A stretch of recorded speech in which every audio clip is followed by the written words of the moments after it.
think this is a good opportunity to transition and talk about Lane Kiffin. I do think LSU will get in the mix for him. I have some interesting thoughts on this. I don't honestly think that it moves the needle for him necessarily in terms of like he wants to go there. It moves the needle in terms of negotiation Yeah. power.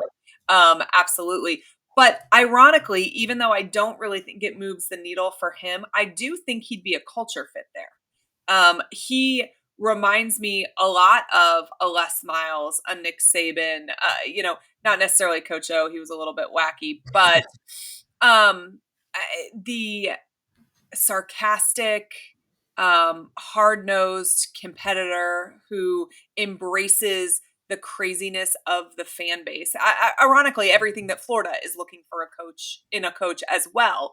But I do think Lane would fit at LSU well. I just think if I would feel differently if Ole Miss was his alma mater, I think. And that's how we look at some of these guys like Brom and Dillingham a little bit differently, that even though those programs are maybe a step below where we see Florida or LSU, you're not getting your alma mater back if you choose to leave them. So that is a heavier decision, in my opinion, if you originally felt like the top of your mountain was coaching at your alma mater. You think twice before leaving your alma mater because that dream is then gone once you leave. That's not Ole Miss for Lane Kiffin. I think Ole Miss was perfect for Lane Kiffin at that period of his life, and it has helped him become a better coach and arguably probably a better person. At least that's what he, has preached to all of us. But I don't think it's the same as trying to get Dillingham to leave Arizona State or trying to get Brom to leave Louisville. But he's got some decisions to make. Ole Miss will be willing to match dollar for dollar whatever anybody else is and just figure it out on the back end, in my opinion. So you got to take money out of it. So then what are the next things that, you take into consideration? I mean, I think the fact that Florida and LSU are way bigger programs, have a better recruiting ground, have a more realistic chance to win a national championship. Now, the landscape has changed, and we talked about this a couple of weeks ago. Like, I don't know that historical significance means as much as it did 15 years ago, but it still means something, and it still means quite a bit. I don't know. I would have put it at like 60-40 he leaves like a week ago.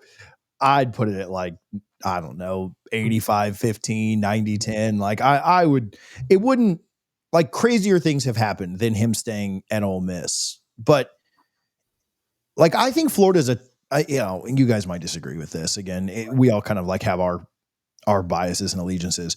I think Florida is undoubtedly a top 10 job in college football. I think LSU is like a top 3 job in college football. Like, and to have both of those options, to have what's your reasoning with LSU being a top 3? I just think that the fact that they are a major university with no other major public schools in the or major universities in the state, I think is huge. They're also, we talk about how good Florida's recruiting ground is. LSU's is still really, really good, and they share a border with both Texas and Florida, so they're able to pull from both of those pretty well, and Alabama and Georgia. Like, they're very well located there. And but again, I thought recruiting was national now. It certainly is, but again, like we talked about, LSU is, I think, where I think kids stay. I mean, look at the rates of like top 300 players, like your blue chips. Look at the rates of LSU players going out of state. And then look at the rates of Florida's players going, like, not, to be fair, the number of, which I had it pulled up earlier, the number of blue chips in the state of Florida versus in the state of Louisiana is about 7 times. It's absolutely more, but you also have 3 major programs pulling. You do, but if it's 7 times more in Florida than they are in Louisiana, does it really matter that there's 3 programs fighting for it? I think when you look at a percentage base, again, there are more of them, but even if you don't do it by just total numbers and you look at a percentage of the kids that stay, I think when there are blue chip guys in the state of Louisiana that LSU wants, I mean, I wish I would have looked up the specific number, but like, it would shock me if it's less than 80% that they get. You know what I'm saying? If there's a guy they want, whereas if there's a blue chip guy in the state of Florida, you're fighting with 3 schools there, but then you're also fighting with like Clemson and Ohio State and Alabama and Georgia and Texas for those kids too. And so, yeah, I mean, I do think that regionality does matter with LSU recruiting. I also think recent success is up there. Like again, I talked about how I think that matters less, but like LSU has won 2 titles since, is it 2 since Florida's last one? Yeah, 2020, and then they would have won it in like 2020. Yeah, not 2019. 20. Yeah, so the Yeah. 2020 championship. So, I mean, I think that matters too. As far as like resources, NIL facilities, I think from that perspective, they're pretty similar. I don't think that I'd put either one of them way ahead of the other. They both have obviously crap shows right now going on at AD. Like, so I think that's important. But yeah, I So think I'd put LSU ahead. in 2024, LSU had a class where 9 of 15 commits were blue chips from the state of Louisiana, which is 60%. Um, ChatGPT is having a harder time calculating the Florida schools for me. Um, the state of Florida produced 59 blue chips in uh, in the 2023 cycle, is what this says. Louisiana produced 15. Mhm. Um, so Just on that recruiting point, though, like TJ kind of brought it up, like when you're recruiting Florida now, because of where those programs have been for the past few years, now all of a sudden that's Bama, Clemson, Ohio State, Georgia, they're all coming into that state too. And the other thing, IMG kids are not Florida kids, in my opinion.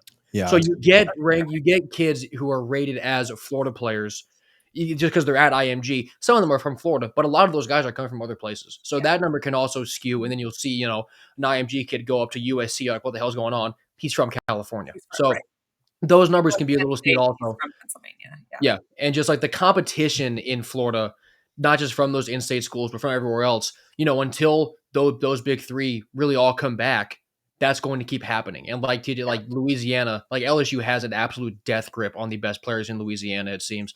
Every now and then one will leave, but I mean, like, we'll see if they can keep this Lamar Brown, that 5-star D tackle who might be going to A&M, and like Kelly's fired. But I mean, LSU, I think their death grip on Louisiana talent obviously is better than Florida's and Florida talent because of the scale. But I do lean with TJ, I think, on that point.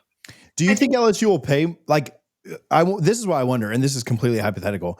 If the reports of like $13.5 million for Napier are accurate, for Lane at UF are accurate, will LSU beat that? So that's another. Like, will they just reset? Will everybody just keep resetting the market? I mean, it's all monopoly money at this point, Yeah, right? It's not theirs either. Yeah, who cares? Well, it's the AD's not paying it. children in the hospitals. I mean, but that's the other thing. I do think that Florida's athletic department has a higher evaluation than LSU's athletic department does. I need to Google those numbers to double check that. I think Florida could outbid them. I don't know. I think this is all monopoly money, and it just is wild at this point, the numbers we're willing to throw at it. But you have to think, if you're willing to fire Kelly and pay that $50 million mid-season, that you're going to be willing to pay for a new person to come in, right? I mean, what's the point then if you're not going to be willing to replace him with who you perceive as a better name? And who is a better name for LSU? I mean, we know Brian Kelly didn't fit, but it's going to be interesting. Is it? I mean, Lane is a better fit than Brian Kelly for sure. Where would they go, Will, if it's not Lane? Like, say he stays at Ole Miss or goes to UF, right? Like either one. Where do they go from there? Because it feels like it's Lane or bust for them. It does. I think John Summerall's in play. I think Lincoln Riley is in play. The guy that I have on my list is Joe Brady, because he's the OC at the Bills now, but he was the play caller for LSU when they won the championship.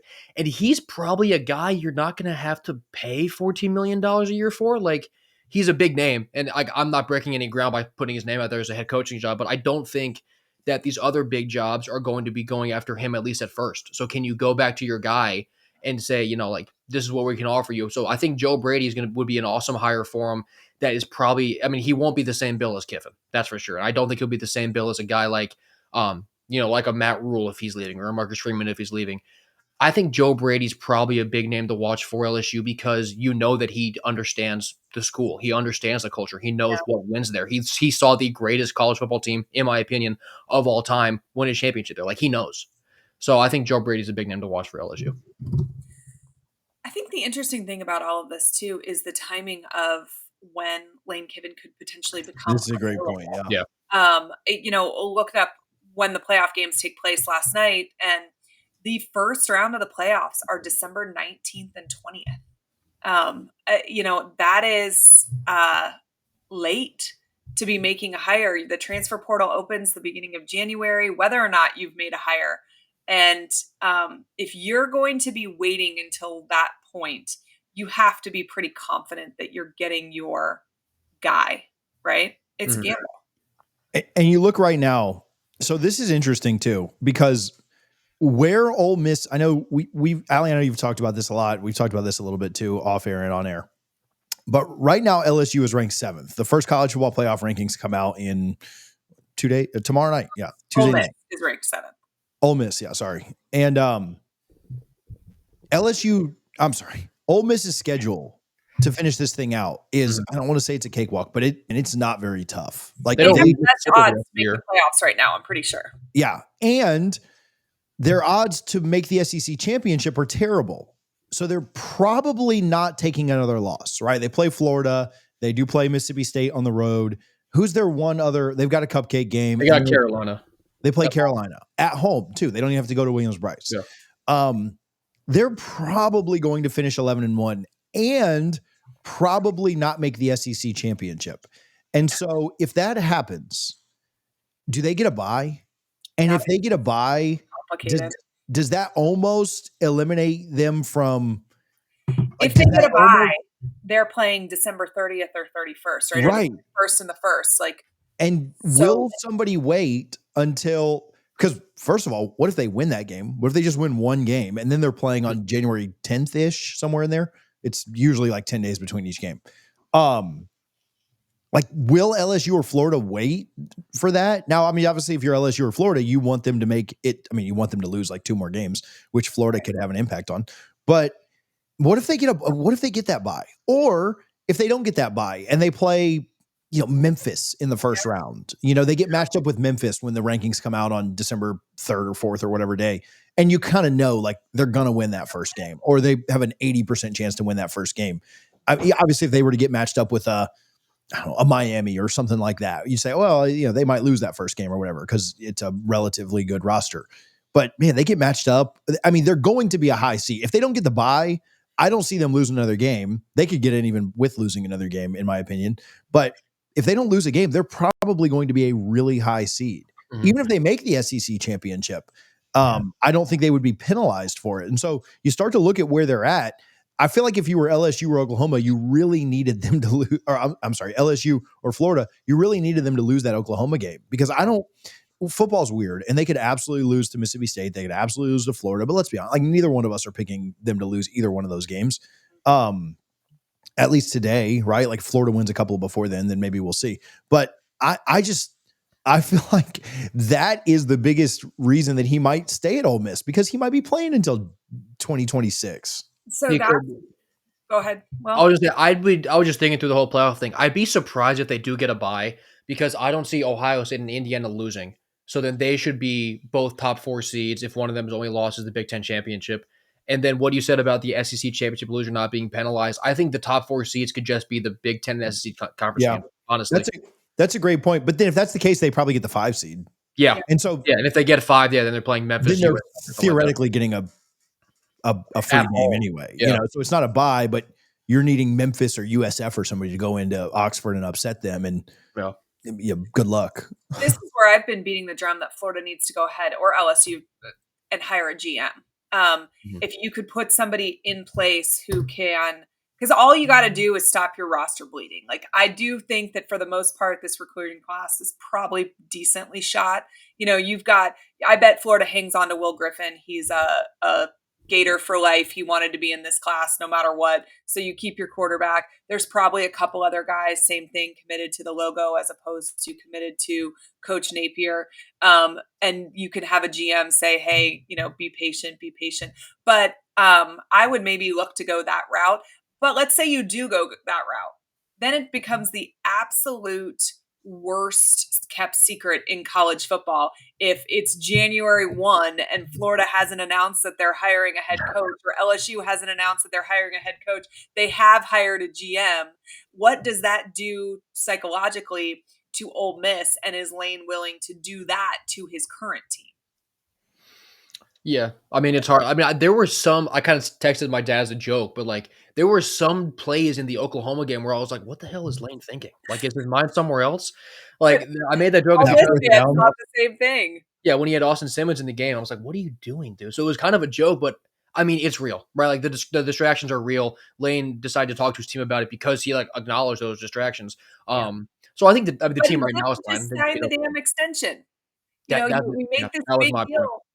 about how Lane Kiffin had a meeting with his team and he told them, this comes with success.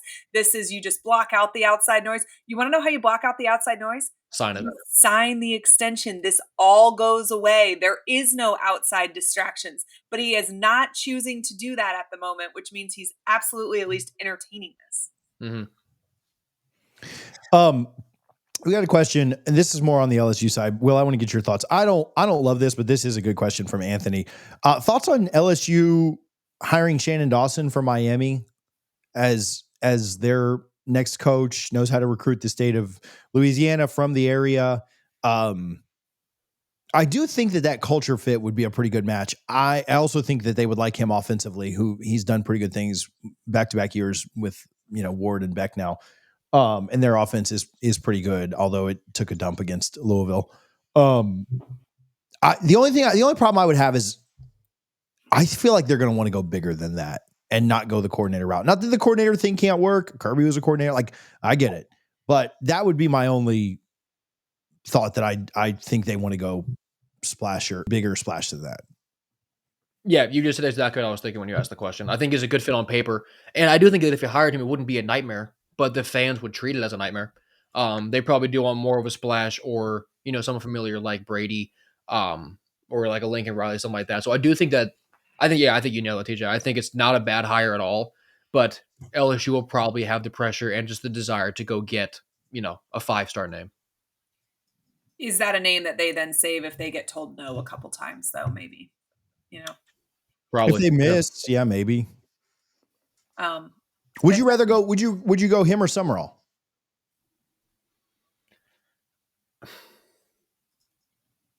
I would probably go Summerall, just for the head coaching experience. Like, we're seeing him build up a program right now. I'd probably go Summerall, but it's close. I'd probably go head coaching experience too. Yeah. But again, anything at the group of 5 is a risk to me. Yeah. We've learned that the hard way. Yeah, we know, TJ. Yeah. Oh, I'm right there with you.